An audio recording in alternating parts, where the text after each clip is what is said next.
जब आप दो ऐसा सेंटेंस बोलते हैं जहां दो सेंटेंसेस के बीच में आप कॉन्ट्रास्ट दिखाते हैं, यानी आप विरोध दिखाते हैं, आप खिलाफ वाली बात करते हैं, तो इस तरह के सेंटेंसेस के बीच में आपको बट, येट, स्टिल, हाउएवर या नेवरदलेस का इस्तेमाल करके अपने सेंटेंसेस को बोलना चाहिए।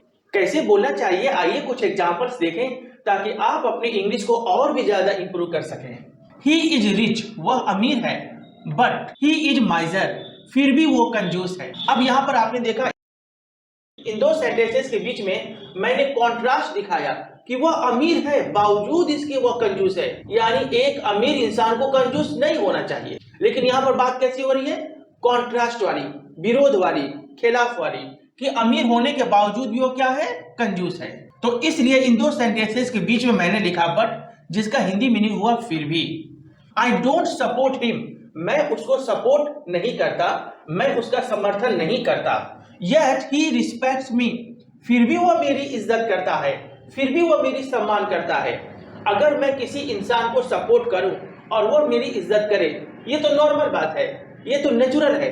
लेकिन अगर मैं किसी के खिलाफ जाऊं, किसी का सपोर्ट नहीं करूं, इसके बावजूद भी वह मेरी इज्जत करे, तो ये हो गई कॉन्ट्रास्ट वाली बात, ये हो गई विरोध वाली बात। और ऐसे सेंटेंस को बोलने के लिए आप येट या बट या हाउएवर या नेवरदलेस में से किसी का इस्तेमाल करके आप अपने सेंटेंस को बोलेंगे, सभी का मतलब वही होता है, फिर भी।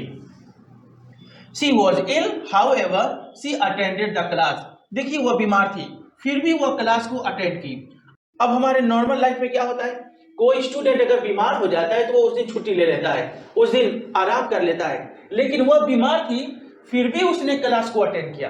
तो यहाँ कैसी बात हो रही है, कॉन्ट्रास्ट वाली बात हो रही है, विरोध वाली बात हो रही है। इसलिए दोनों सेंटेंस के बीच में आप बोलेंगे however. He is poor, nevertheless he is trustworthy. देखिए वह गरीब है, फिर भी वह भरोसे के काबिल है, यानी वह ट्रस्टवर्दी है। यहाँ भी इन दो सेंटेंस के बीच में कॉन्ट्रास्ट दिखाया जा रहा है कि गरीब तो है, लेकिन वो चोर नहीं है, लुटेरा नहीं है, वह भरोसे के काबिल है, वह ट्रस्टवर्दी है। इन सभी सेंटेंसेस में कॉन्ट्रास्ट दिखाया गया, इसलिए इन सभी सेंटेंस के बीच में कभी बट, कभी येट, कभी हाउएवर, कभी नेवरदलेस का इस्तेमाल किया गया। यहाँ आपके लिए एक बात जानना जरूरी है कि बट के और भी मीनिंग होते हैं, येट के और भी मीनिंग होते हैं, हाउएवर या नेवरदलेस के और भी मीनिंग होते हैं। मैंने यहाँ पर सिर्फ इनका एक मीनिंग जाना, जो था फिर भी, यानी फिर भी के अर्थ में मैंने इसका इस्तेमाल सीखा। इनके बाकी जो और यूजेस हैं उनको हम अगले वीडियो में कवर करेंगे।